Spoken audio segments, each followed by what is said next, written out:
So it seems we are live. We are on the stage, Laima. All right, I'm looking for that in your profile. Still haven't seen it yet, so I can share it with my part of the audience as well. So let's fix the There we go. Technical stuff first then. So in the meantime, hello to the audience. My name is Leon. Welcome to this LinkedIn Live. I am co-founder of Remote, and we are in the business of helping companies to achieve high performance being a remote organization. And today we have Laima on board, and she is like one of the most expert persons that I know in this field. And yes, Laima, can you tell us more about yourself? Absolutely. So, well, I work in the field of talent management, and I came to this field quite accidentally a while ago. I started in NGOs, because my background is I'm engineer. If you look to my bachelor diploma, and philosopher, if you look to my master's. But from the second year of studies, just by following my passion, I came to training and development and to talent management. And that way led me to first serious employer. When I joined corporate world, I joined one of the Fortune 500 companies. Yes. And then I can say this became like from training in the woods, experiential training in the woods, to fancy classrooms, and really to great mentors and great teachers that I found on the way. My key responsibilities and expertise is within some areas of learning and development. So I especially specialize in strengths coaching. Love that. Combining different tools especially for managers and for teams. So it can be team development through strengths, team dynamics through strengths, or just taking, let's say, engagement survey, 360, and strengths profile, and working with managers to really become super successful in their role. So that's part of it. So I'm building some of the learning programs. I'm facilitating part of it, sometimes consulting one-on-one. So quite a different roles and responsibilities, but all within talent management and sometimes broader HR as well. Awesome. So I know that you are like a big fan and also a certified coach in the Clifton Strengths. Can I ask you what is on your number one in the Clifton Strengths Finder? Okay, it's called, it sounds really weird for those who are not familiar with it. My number one is Woo.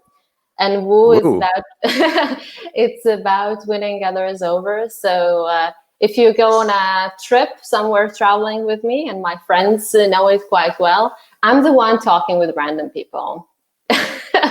And I really love it. And people make a big part of the journey. And I just learn a lot from my audiences as well. That's why I love training and meeting with different people in training rooms. Super. I like that. So for everybody who just tuned in and is watching this, we are here live with Laima. Laima, we are talking about remote high performance culture. If you have any questions, leave them in the comments because we have a couple of questions we will walk through, but we also would like to really answer some questions of the audience, don't we, Laima? Absolutely. Super. So we have been talking a lot about high performance culture, and now that the world has gone remote overnight, basically, and the development that we will see in 2020 was actually planned by universe for the next 5 years, but it's just happening this year. So what is to you a high performance culture? Okay, so for me, high performance culture, it's when people don't use the buzzword "I'm busy," but rather than that, they say, I'm working on things that bring value to the company. When people around me say, I'm busy, it starts itching for me.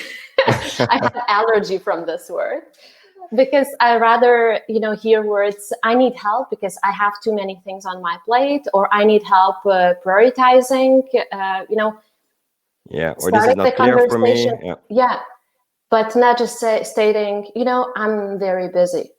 I think this word should go out of fashion in the cultures that are in the companies that want to be high performing. So, what do you think is the base? You said that people say that they are busy. How come they are using the word busy then and not saying this? I need help, or what I'm working on is not clear. I'm not getting ahead. It, How should it be different? Where does it come from? what you mentioned, it's part of being vulnerable, those things, and part of having trust in a team to be vulnerable. Or sometimes people in the lower levels of organization are waiting for direction to come from their leadership. Maybe direction is not clear. Maybe priorities are not clear. But do they have the courage to speak up? To say, hey, you know what? It's not clear for me. I have 10 different things on my plate and I'm just jumping from one to another. But are there like 2 things that I need definitely get it right, and they should be at the top? You mentioned courage and trust in the same, almost in the same sentence. What do you think comes first? Would it be that there is a lack of trust, that the person is allowed to be courageous, or has it something to do with that the person is not a fit to the company culture at all? Okay, so I believe trust goes first.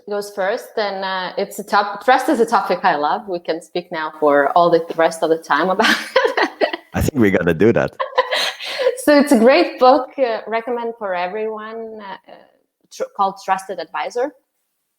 And now, if I just take some key learnings from that book now for everyone who's listening to us, imagine that trust is like the salary that you get, right? Yes. So Leon, let's say we work together, I will pay you in trust. And then, what you gain, how you, like the items that come to that salary, one thing is credibility. So how credible you are, how much experience you bring yourself in the work as well, the quality of the work that you do. Another one part is reliability. So can I really rely on you that you'll do your job, that you come to the agreed timelines with your deliverables for the projects? And last one, it sounds quite weird, but it's around intimacy. Do I know you as full personality, like who you are as a person? So those 3 items, credibility, reliability, and intimacy, are like 3 main buckets from which ones your salary is paid for you, a salary of trust. Yeah. It's like the basic agreement that you make. Yeah. But then all of it, it's very, in this, our work, the tax system is very weird. So tax system comes in the very end and divides all things that you earned, divides by your self-orientation. So if you come, let's say you are a leader, right? And you come with very high self-assurance, where your word needs to be last, where you want to be always dominant in the room, and people are afraid to speak up. Yeah. Then all the trust that you gain by credibility, reliability, and intimacy is divided by that. So when you speak about the courage, I think it just goes into that if you have trust because your self-orientation is low and your people, look at you as a high professional, you create a room for everyone to be courageous. Yes. Oh, I so love that, because leaders of tomorrow, especially in the remote world, they have to realize that their leadership requires now much more effort. These things that you're saying, they have always been important. They tie into like human behavior, like organizational psychology. But what leaders don't realize yet enough, in my opinion, and that's where I'm so excited in what I do with Remote, our business, that to create this awareness that to be a leader remotely requires you as a leader much more effort. And you mentioned trust there, and that's why I want to ask you, like, can you explain how you see that trust? Where is trust in the high performance organization? Like, where does it come, and what importance does it have for achieving high performance remotely? Okay, so one more recommendation for more content. I work in people development, so you need to do some work afterwards as well. So just watch the video on YouTube by Patrick Lencioni. He speaks a lot about trust in the teams, and trust is the basis. If you don't have that, it's super difficult to go into healthy conflict, as an example.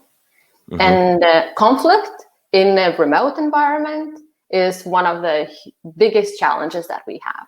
So, why I speak about remote overall, like what's my expertise on that? It's I worked in a completely remote team for 7 years. One of the best teams and strongest teams that I had was completely remote. One sitting in one part of the world, another one in another part of the world. My managers in all my career, they were always remote managers. So if they didn't give trust for myself, well, that would be quite a hard thing to work when you are remote.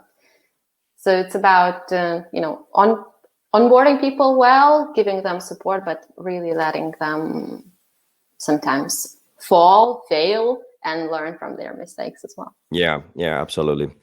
So when it comes to people that are joining right now, we are here live with Laima Slapkauskaite, and we are talking about building remote high performance culture. Cultures lies at the basis to get trust is one of the most important ones, as we just said. If you have any questions, leave them in the comments, because we also would like to answer your questions in this live. So yeah, trust, really important thing. And how do you see that trust comes together? Like, what lies on the foundation? What do leaders need to do in order to make this remote shift work when it comes to building trust? So knowing your team, first of all, and knowing them not just by the titles and the responsibilities that they do, but knowing them as people, as personalities. That on the trust, one of the big items in trust is this intimacy I mentioned. And this intimacy really was the icebreaker was done when we just went remote. So now you have kids running around, dogs barking, and cats mewing. It's done. Yeah. Like, now people see your life. It became a norm to be in the session with someone, like in the call, and say, "Hey, I see the guitar is hanging over there. Do you play guitar?" So it's just to use this opportunity to connect with people from personal level. If you are a leader, but if you are a team member as well, because it's super important. Sometimes you will just have very strong reasoning why some things are challenging, or why this person is working at night, more productive versus a daytime. Maybe you should shift the meetings from scattered through all the week to 1 or 2 days, or the afternoons, whatever. Just know the full story of individuals. So that would be strong, like one of the basics for me. Yes. So when it comes to that building intimacy as one of the important things, what do leaders need to do in that? What is their role in making sure that when their organization is fully remote, that this intimacy is there? They need to start first. So this is this is where a lot of people are waiting for others to start. But leaders should be the ones first starting this conversation, being vulnerable themselves, telling their story, and being honestly open to hear story from their people. And afterwards, creating this for their team, integrating this in the routines that they have, or in the team meetings. Yeah. About, how do we share this personal story? How do we meet each other now remotely? So let me give you an example as well, where we shift a bit from leaders to the broader teams. It's team meetings. Now everyone are working in their room, silos, ivory towers, whatever. What happens is if you as a leader don't create an opportunity for them to meet, they are not bumping each other in the lunchroom or in the corridor. Yes. So you should artificially integrate team activities in meetings that you have. Maybe if it's your small team and you have maybe a daily huddle, let's do a 1-2 words check-in. How do you feel? If you have a team meeting monthly and you have a bigger team, maybe you can do Zoom offers a great feature with the breakout rooms, right? Do the breakout rooms, allow everyone to speak about who they are as personalities, how they can help each other. Be a catalyst of this conversation if you are a leader of an organization at this time. Yes, I love that. And you're mentioning that you mentioned making activities to facilitate that intimacy as part of the agenda. Do you have a recent experience of something that you did that you can share with the audience? Yeah, the breakout rooms that I've just mentioned. So in one of the what kind of workshop did you do? Like what kind of, how was it structured? So if there's a leader watching right now and said, okay, great, how do I do that actually? Can you give some idea of something that you have done recently to facilitate that? Yeah, so let's say you have 1 hour team meeting. If you can use Zoom, in Zoom, there is a breakout rooms feature.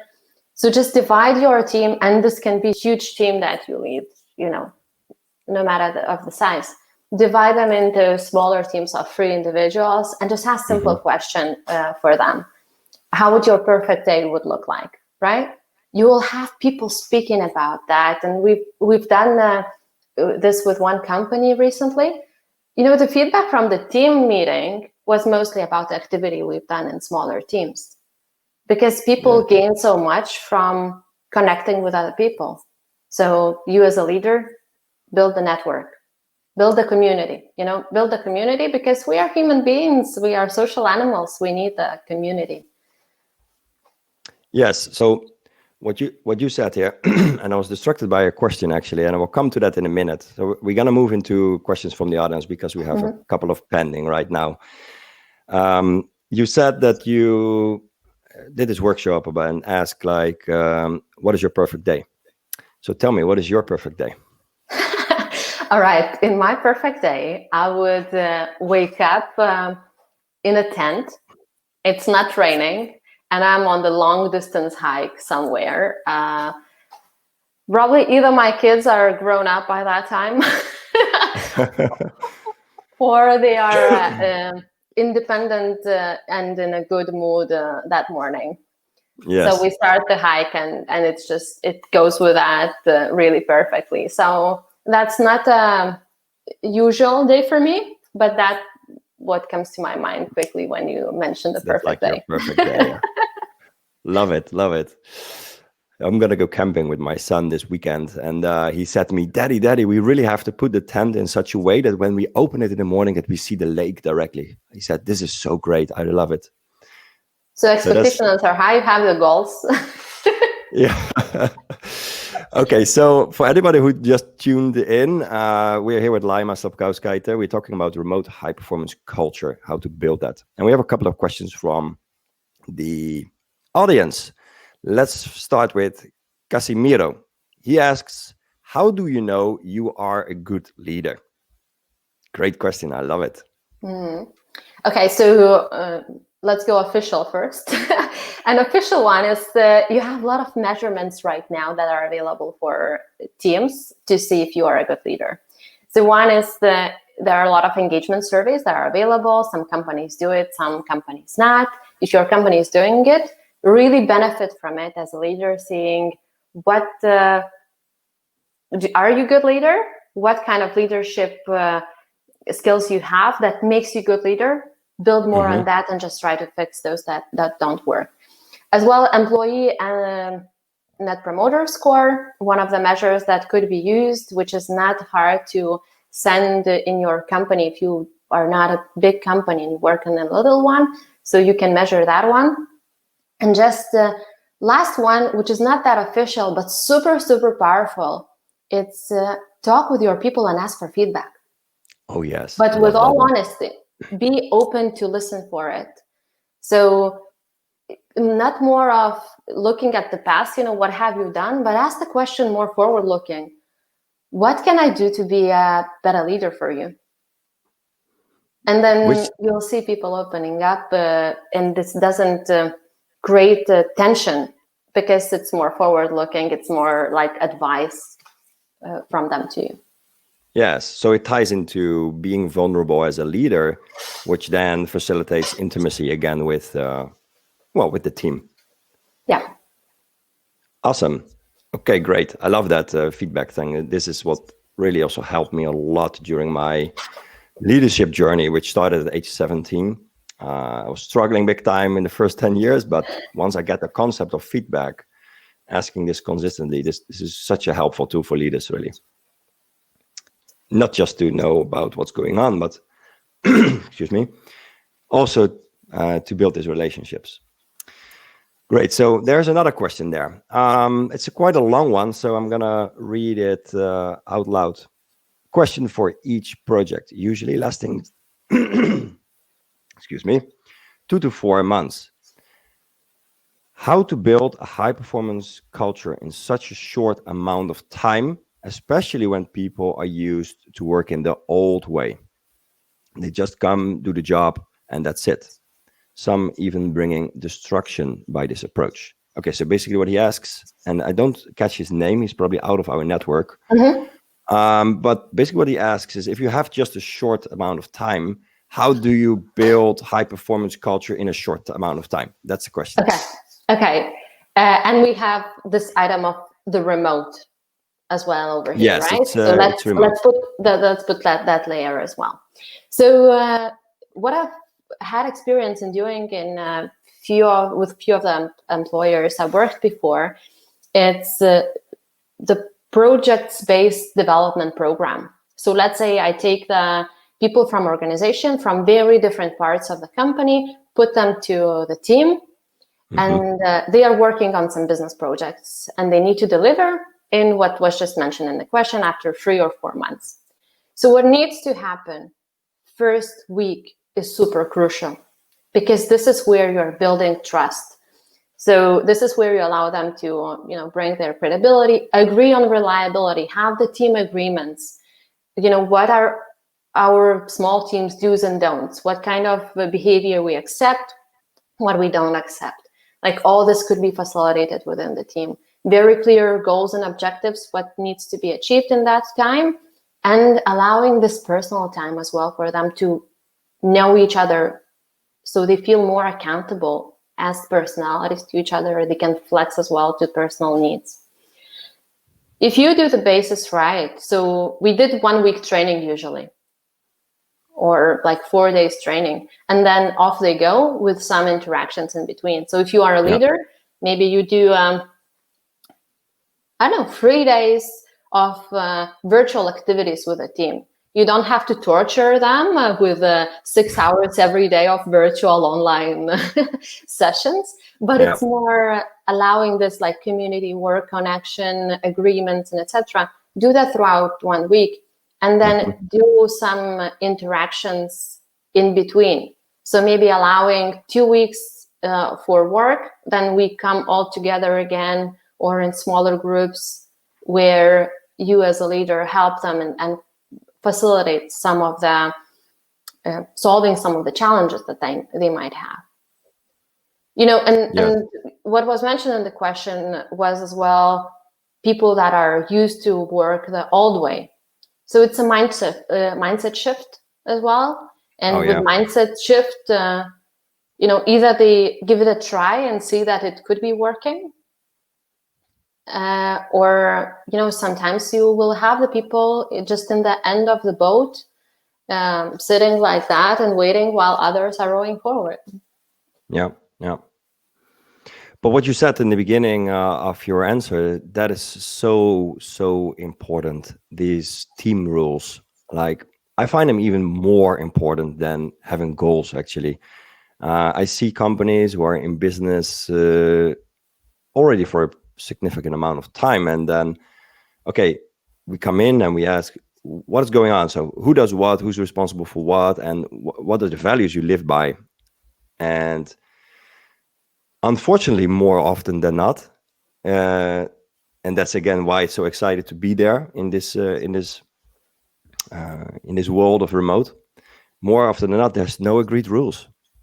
So what you get then is like you get inertia because there isn't any set of rules to live by. So people just will do what they are used to do without considering, am I actually part of playing the game with the set of the rules that we agreed upon each other?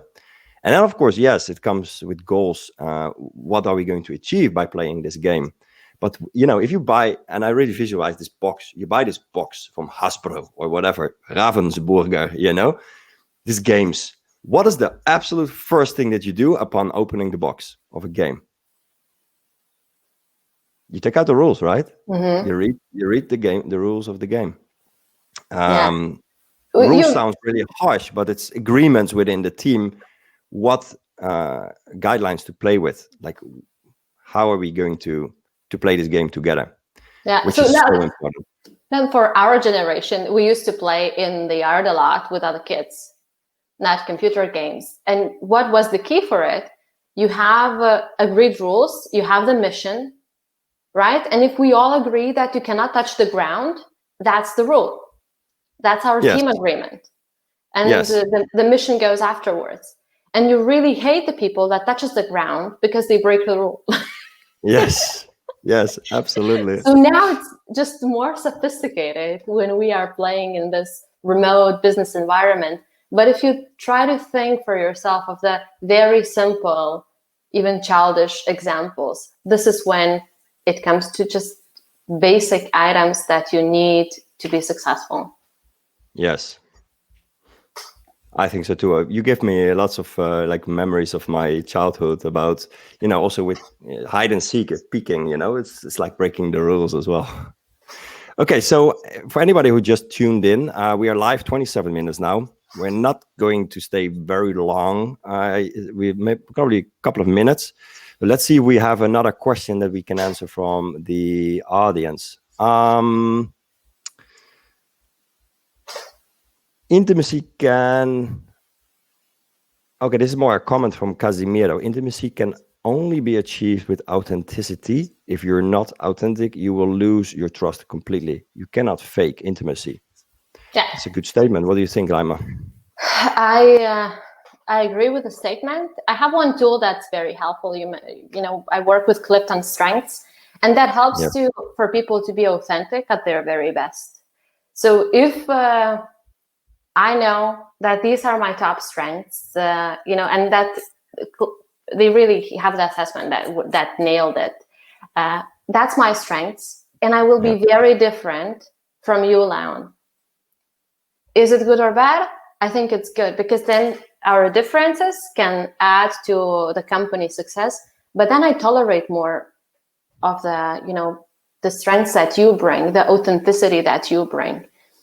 And, I definitely think that, intimacy comes with authenticity, and that you should not fake it at all. And if you need more time, some people need more time to build a relationship, to be open with others. So just use some tools as well that can, for you as a leader, show who in the team might need more one-on-one time versus, now we are as all group, we'll do this exercise. Yes. Use some tools to see that, and you'll just get from there little by little to build that community. Yeah, that's so on spot. I love that with this Clifton Strengths thing, because for a long time I thought I had to be good at everything. Until I found out what I'm really strong at, and I realized where my weaknesses are, and I'm like, it's actually fine. Let's build upon my strengths, and it made me become more authentic. So we have another question from Justina. Are there any differences by creating high performance culture in person and remotely? Because of a lot of things you spoke about, trust, rules, goals, etc., count for both ways. Yes, well, I will give a part of this answer to Justina. What we said earlier in the live is that it has always been important, those things. It just ties into human psychology and organizational psychology, but it requires more effort from the leader doing it remotely. And Laima gave a couple of good examples what leaders can do to facilitate that. But Laima, maybe you want to share another thing for Justina. What is the difference between doing it in a traditional office box and doing it remotely? Okay, so I'm smiling because now I'm remembering some of the people with whom I worked remotely and I have never met, but I call them friends right now, right? But we haven't met in the real life. I feel like we did, but we don't. That's awesome. Yeah. So what happened over there, sometimes it will sound really bad, but sometimes to have this kind of bond, you need to have common enemy. Really bad thing is when the enemy is inside the company. When let's say you are a team of 5 and your enemy is one member of the team. Been there, don't do that. No bueno. So you as a leader as well need to ensure that your team have this enemy outside of the company, that you know what your competition is doing and you want to be better than your competition. And this becomes part of your goal as well. Maybe you have some measures for it. It's just a topic that you bring on the table and you discuss as well. And as well, coming back to the childhood, remember fairy tales. In every fairy tale, you have an enemy. Yeah. And you need to fight with it. And it's like the hero cycle, yeah. Yeah, and it's part of the interest why those fairy tales were interesting. So Absolutely. like with playing the game, we needed the rules. Here we come to the other stage, fairy tales. We need this common enemy that helps us to bond and bonding virtually as well. Yes, but now the question is, who is the beast? Yeah, but apart from that, like many of routines, of activities can be done both physically and remotely. And believe me, I have connected with some people even more than with those who sat 5 meters from me. Yeah. So it's not about physical location. It's about your mission that you go on together. Yes, that resonates a lot with me, and I'm sure also with Justina. Okay, so we need drums. Last question. Let's see what is gonna be the last question. So if you have some questions and you still want to post one, do it right now because I'm gonna soon choose. Okay, Casimiro is the winner today because he gets the second question. What are the steps to build a high-performance team? Steps. Okay. Steps. One by one, let me think a bit. Okay, so first, if you're a team leader, really be clear on your own why. Why you as a company do what you do, why you as a leader come to work every day. What's your why? If you know the answer to that, let your team know your why, your motivation behind the actions that you do. With that, bring the clear, so that was number one, have why. The second one, have very clear mission. What's the flag on the hill that you want to take all together with a team? Then third one, create community. We spoke a lot already about that. Fourth one, have team routines that contributes to that community and to going and achieving that mission. So it could be stand-ups, daily huddles, problem-solving sessions, you name it. Like look at the agile, look at the lean, different things that companies have tested now in many years that it works. Millions of people, yeah. Yeah, take best practices from those companies, implement it, test for yourself and for your team, see what works, and just go from there. Then another one, so what we had, I had 4 or 5. Another one is have the team agreement. And with the team agreement is agree on the behaviors, what's acceptable, what's not acceptable in your team, very clear do's and don'ts by which values you live as a team. And then after 6th one is look for strengths in individuals to help them be authentic, but as well in the things that you are doing as a team and as a company. You cannot be good at everything, but there are some things that you are good at that makes you authentic as a team, as a company as well. Build on that, promote as well. That's your employer value proposition. Now with remote, you have such a huge talent pool, I would say, because you can start hiring people who fit the culture of your team and might not be sitting in the same location where your office was based in the old times.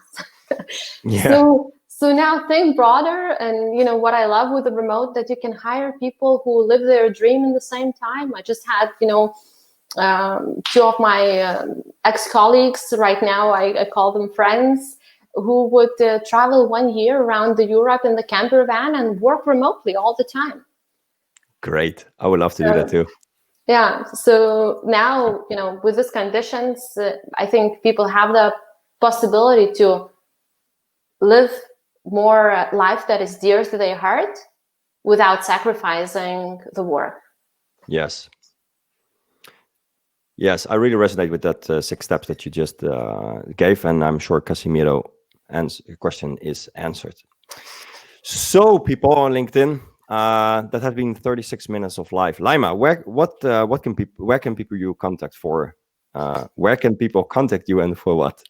Okay, so people can contact me directly on LinkedIn. I think that's the easiest way to find me.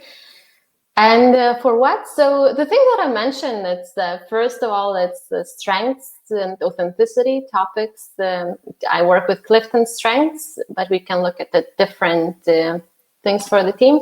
Then team agreements, something that I do, a trust topic that I love. And even what was mentioned in one question, like if you have a project team that you plan to start, how to set them up for success, I would be a happy advisor in this road as well. Super. Seems like your first customer has been watching this. Let's see. Great. So thanks everyone for your great questions, for your attention, and more lives are going to come. But this opportunity I want to take to really thank Laima to be here, to share your insights with the audience. And wish you all a great day ahead. Thank you, Leon, for having me. It was very fast 40 minutes. Absolutely. Bye, everyone. Bye-bye.